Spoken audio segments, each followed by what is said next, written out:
ask that the words of my mouth and meditations of our hearts be acceptable in your sight. You are our rock and our Redeemer. I entitled my sermon, Dealing Shrewdly and Dealing Mercifully, because I think we see both in this story. We choose how we deal with our enemies. Today's scripture says that Pharaoh dealt shrewdly with the Israelites. But did he? The situation that we see in today's scripture is built upon the story of Joseph, which I would have finished last week if I'd been here. But Joseph had some brothers that were as good as enemies. They tried to kill him and they sold him as a slave.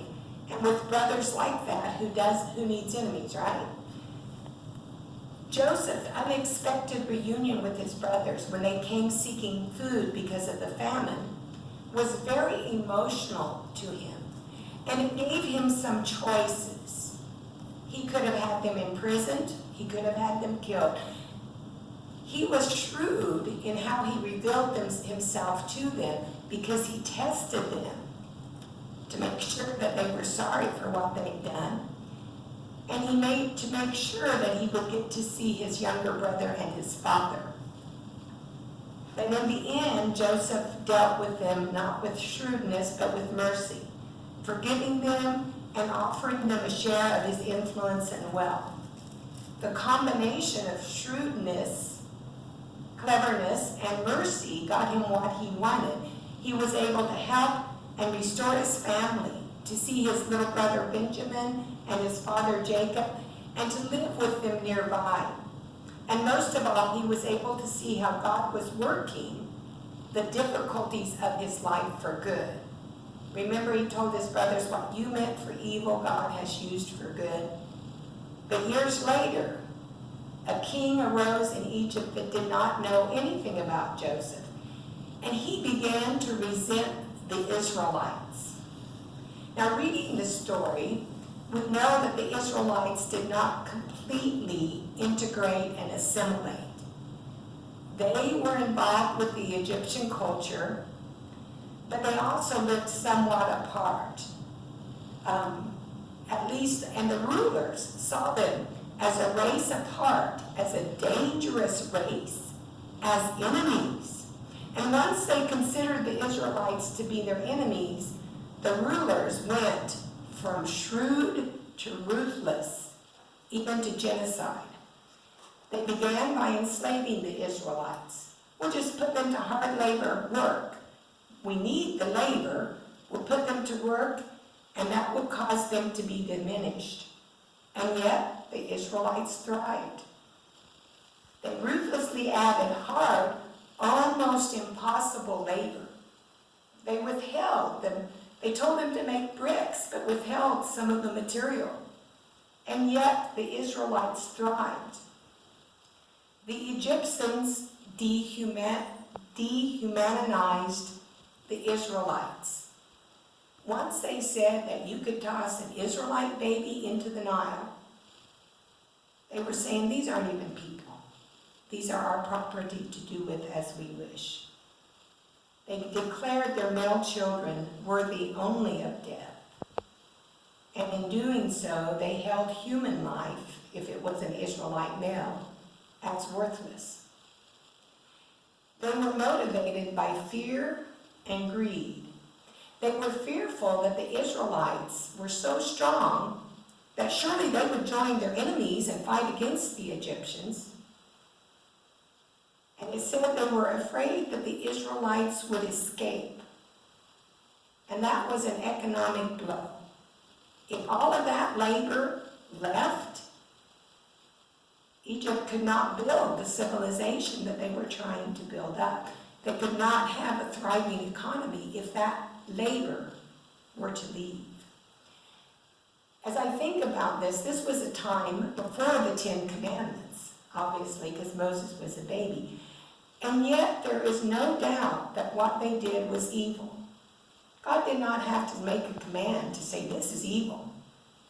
It was an evil that should have been known as evil by the human conscience, by the human heart.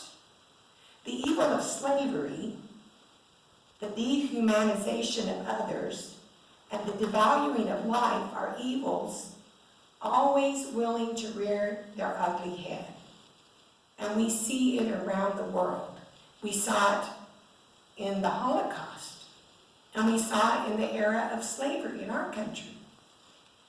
In his 1968 Newbery Award-winning book, and if you have not read it, I recommend it. It's a really slim little book. It's called To Be a Slave. Julius Lester shared firsthand stories from former slaves. And one story that stuck with me, read it years ago, but when I was reading today's Bible scripture, it came clear to my mind. And it was a story of a woman. She told her story as a slave. In the South, cotton was king. And when it was time to harvest, every barrel that got picked was money in the bank, and every barrel that went to waste was a loss. It made me think of wheat harvest on the farm. You worked as many hours and as hard as you could to get that wheat crop in. So when the cotton was ready, all hands would be sent to the field, even nursing mothers. Even infants as young as Moses, with their mother, would go to the field. Now, they could be, I don't think they could carry them on their back because they had to have the cotton sack. And also they were going out in the hot sun. So this woman said they found a solution. There was a trough at the end of the field, and they would take a little rag and wrap it into, dip it in sugar and give them a makeshift pacifier. And then the women would go down that long row of cotton, and when they came back, they could take a minute to check on their babies. Well, in this woman's story, they were at the far end of the cotton field when a sudden storm came up, when a downpour happened, one of those that just sends sheets of water pouring down. And they could not make it back to the babies. And the babies in the trough drowned. There was no Pharaoh's daughter to pull those babies out from the water. So my question is, did anyone care? God cared. We know that he cared. But who else cared? The evil of genocide that was ordered by Pharaoh is the same evil that has always caused heart-rending stories of inhumanity. In the time of Pharaoh, there were resistors. The midwives, Shiphrah and Puah, were shrewd in their own way, saying that they didn't have a chance to kill the baby boys before they were born. Pharaoh's daughter was a resistor. At least this one time, we know that she was a resistor. She knew that there had been a command to throw these babies in the Nile. She knew, she says, this is a Hebrew baby. And what does she do? She doesn't tip the boat over and throw him in the water. She cares for him with her power and influence and with her own mothering instinct. She saw the value and beauty of life. Her mercy would be used by God to free his people. Now, think about the other people. Moses' mother was shrewd, and she found a clever way to cast her baby into the Nile. She put him in the Nile, that was the order, right? But she did so in this wonderful basket that would float and keep him safe. What faith and hope she must have had. What love and care she put into his little boat. And what bravery for that little sister to stand guard and speak to Pharaoh's daughter. I mean, this is an important person. And you say, well, should I go get a nurse for this baby?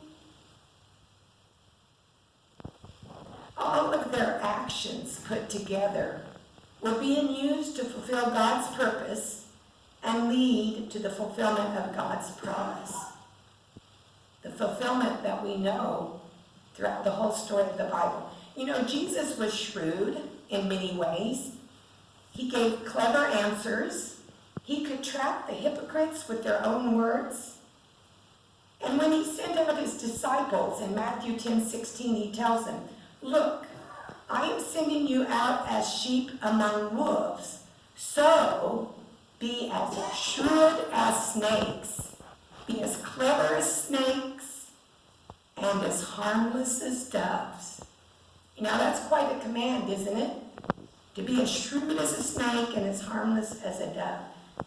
So it was not shrewdness that leads to ruthlessness like Pharaoh did, but shrewdness that includes mercy, shrewdness that wins over others with love. And you know, that was the trait by which the early church, the early Christians were known. Jesus declared, "By this everyone will know that you are my disciples if you love one another." In the times that we are going through, if the cause of Christ is to be carried forward, love must win out. Our dealing with those we consider enemies must be both shrewd and merciful. We must not be drawn into violence by violence, and we must not fall into the trap that Pharaoh did of letting fear and greed turn to ruthlessness and the demeaning of others. Now, was Pharaoh really shrewd? How shrewd do you think the Egyptians were feeling when they were being plagued? When all of the plagues came upon them, were they feeling shrewd for how they had handled it? When they were mourning their firstborn, were they feeling shrewd? How shrewd were they feeling when their army lay down, drowned at the bottom of the sea? Now, could they have taken a different way forward that was less brutal and less costly to themselves? We will never know, because we cannot write history going backwards. We can only write history going forward. But we do know that by pulling Moses from the water that day, Pharaoh's daughter was a key actor in God's story of redemption and freedom for his people and eventually for all people. She was both shrewd. She knew that as Pharaoh's daughter she could get away with this, and merciful. Her heart knew the tug of love and the value of life. We also know that we will all have key moments in our lives. Moments we get to choose how to respond, how to act. And because God has a purpose for us, each of those moments are key moments in God's story, in his purpose for our lives. The events and experiences we live through will give us opportunities to act and impact the world. Hopefully we can remember to be as shrewd as serpents, always on the lookout to recognize and resist evil. Recognize and resist evil in whatever form it may be. And yet, hopefully we can remain as harmless as doves, always on the lookout for ways to foster peace and share God's love and mercy.